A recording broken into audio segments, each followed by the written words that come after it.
पूर्व गृह मंत्री भूपेंद्र सिंह पर आरोप लगाते हुए कांग्रेस नेता हेमंत कटारे द्वारा भोपाल में की गई पत्रकार वार्ता के जवाब में भूपेंद्र सिंह ने तल्ख जबान से कटारे को जवाब दिए। अपने ऊपर लगे सभी आरोपों को सिरे से खारिज करते हुए पूर्व मंत्री ने कहा कि हेमंत कटारे मैनेज होकर पत्रकार वार्ताएं करते हैं। उसके कई उदाहरण हैं। भूपेंद्र सिंह ने कहा कि मेरे परिवहन मंत्री रहते हुए सौरभ शर्मा कभी भी मेरे विधानसभा क्षेत्र के चेक पोस्ट पर पदस्थ नहीं रहा। अगर कभी उसकी पोस्टिंग मालथौन चेक पोस्ट पर रही है तो कटारे उसका आदेश और तारीख बताएं। यदि ये प्रमाणित कर दें तो मैं राजनीति से संन्यास ले लूंगा। और क्या बोले पूर्व मंत्री भूपेंद्र सिंह, आइए जानते हैं। मुझे जानकारी मिली है कि कांग्रेस के विधायक हेमंत कटारे जी के द्वारा ये जो सौरभ शर्मा जो ये पूरा जो परिवहन का विषय जो सामने आया है और जो रेड हुई है और जो सौरभ शर्मा के यहाँ से जो भी सोना वगैरह या जो भी पकड़ा गया है, इस संबंध में हेमंत कटारे जी ने कहा है कि सौरभ शर्मा की नियुक्ति मेरे द्वारा हुई थी या मैंने अनुशंसा की थी, ये पूरी तरह से असत्य है। मैं पहले भी इस बात को कह चुका हूँ कि वो एक भी ऐसी नोट शीट दिखा दें कि जिसमें मैंने सौरभ शर्मा की नियुक्ति की अनुशंसा की हो या अनुमोदन किया हो या सहानुभूतिपूर्वक विचार करने के लिए लिखा हो। मैंने कभी भी सौरभ शर्मा की ना नियुक्ति की अनुशंसा की। एक सामान्य रूप से मंत्रियों के पास आवेदन आते हैं तो विभाग को भेज देते हैं, पर नियुक्ति का अधिकार भी परिवहन मंत्री को नहीं होता, ये आयुक्त ट्रांसपोर्ट कमिश्नर को होता है। तो मेरे द्वारा ना कोई अनुशंसा की गई, ना कोई सहानुभूतिपूर्वक विचार करने के लिए लिखा गया, ना मेरे द्वारा कोई आदेश किया गया। हम सब जानते हैं, पूरा प्रदेश जानता है कि हेमंत कटारे मैनेज होके पत्रकार वार्ता करते हैं या मैनेज होके आरोप लगाते हैं। ये कोई एक मामला नहीं है, ये लगभग इनका हर दिन का काम है।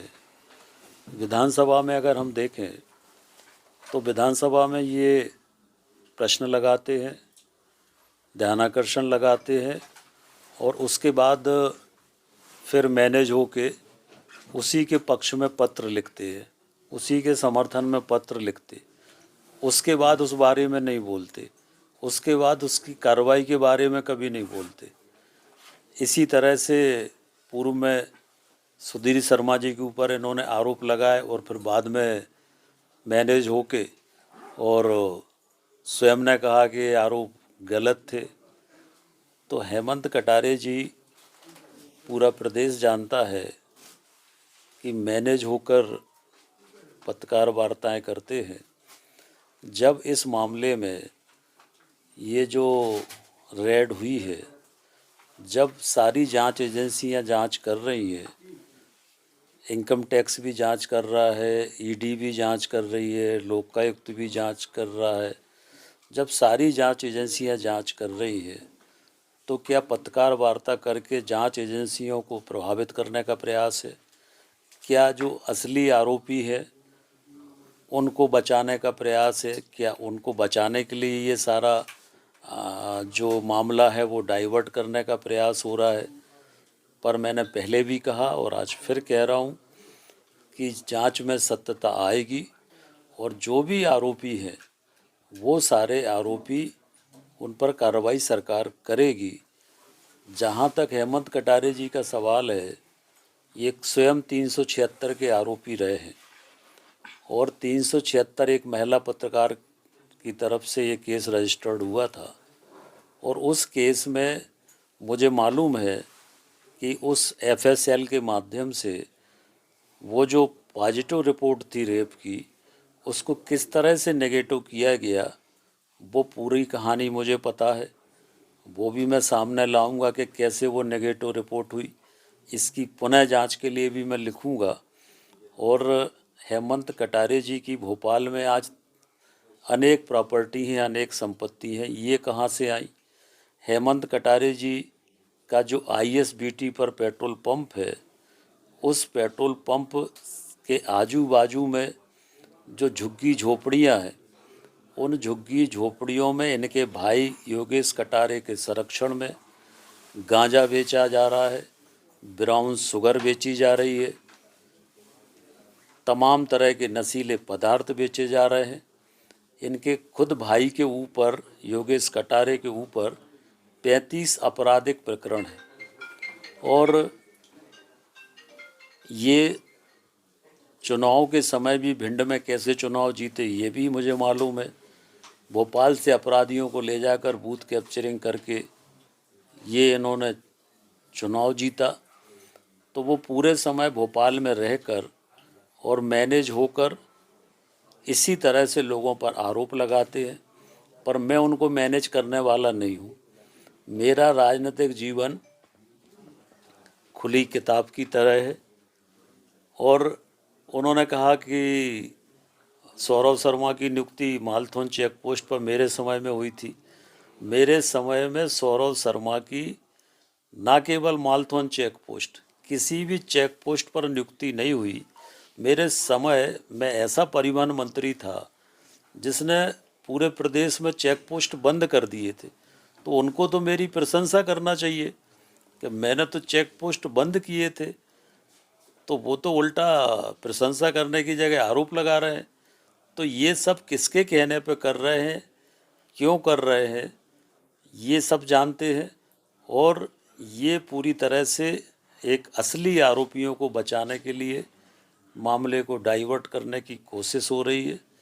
और हेमंत कटारे जी से मुझे प्रमाण पत्र लेने की ज़रूरत नहीं है। शायद उनको मेरे पारिवारिक इतिहास की जानकारी नहीं है, मेरी पैतृक संपत्ति की जानकारी शायद उनको नहीं है, और इसलिए उनने इस तरह की बात की। हमारे पिताजी ने 25 एकड़ ज़मीन जिसकी कीमत 500 करोड़ है, मंदिर के लिए दान दी है। तो जिसके पिता 25 एकड़ मंदिर के लिए दान 500 करोड़ की ज़मीन दे रहे हैं, वो क्या ऐसे ये इस तरह की गंदगी करेगा क्या? तो ये पूरी तरह से मैनेज होकर ये पत्रकार वार्ता की है। हम इसकी खिलाफ मानहानि भी करेंगे। और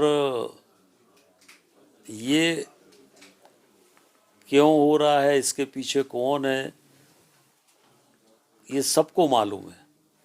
और कैसे कैसे मैनेज होते हैं ये भी मुझे पता है, और इसमें भी कैसे मैनेज हुए वो भी मुझे पता है, और इसमें भी क्या मिला वो भी मुझे पता है। इन पे कुछ रोशनी डालना चाहेंगे इन चीज़ों पर? तो मैंने सब बता दिया, सारा स्पष्ट कर दिया जैसे आपने कि कहा कि वो मैनेज होके कर रहे हैं, सब जानते हैं कहाँ से मैंने। जो असली आरोपी हैं वो अपने बचने के रास्ते ढूंढ रहे हैं और जांच एजेंसियों को गुमराह करने की कोशिश करते हैं, अपने ऊपर आरोपों से बचने के लिए मामलों को प्रायोजित करने की कोशिश करते हैं। पर मैं कह रहा हूँ कि जब जांच हो रही है, जांच एजेंसियां क्या, उनका क्या काम है? उनका यही तो काम है कि सौरभ शर्मा की पोस्टिंग कब कब हुई, कहाँ कहाँ कब कब पोस्टिंग उनकी हुई।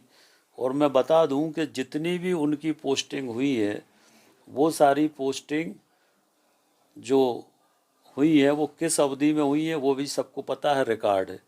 मेरे समय मैंने किसी चेक पोस्ट पर सौरभ शर्मा की नियुक्ति नहीं की। वैसे इस मामले आने के बाद लगातार आपको टारगेट किया जा रहा है। पहले सेंट्रल उसमें आपकी प्रॉपर्टी की, भोपाल में प्रॉपर्टी को लेकर सवाल उठाए गए, अब ये प्रेस कॉन्फ्रेंस की गई, आपको टारगेट क्यों किया जा रहा है, क्या लगता है? देखिए, अब जैसे उसी विषय में कहा कि मेरा भोपाल में प्लाट है, अरे मैंने तो अपने एफिडेविट में दिया है उसको, तो इसमें नई बात क्या थी? मेरे अपने नाम से मैंने अपना जो चुनाव में शपथ पत्र दिया उसमें लिखा हुआ है, तो इसमें सनसनीखेज क्या था? ऐसी कौन सी चीज़ थी जो मैंने छुपाई थी? मैंने तो चेक से पेमेंट किया, चेक से पेमेंट करके अपने नाम से खरीदा, कोई बेनामी थोड़ी खरीदा। तो मैंने कौन सा गलत काम किया? तो उसमें कोशिश की गई कि किसी भी तरह से, कुल मिला के जो इसके असली आरोपी है वो असली आरोपी अपने बचाव के लिए ये तरह तरह के षड्यंत्र कर रहे हैं। ये कोई षड्यंत्र सफल नहीं होंगे और जो आरोपी हैं वो आप देखेंगे कि सबके सामने वो आरोपी जल्दी आएंगे।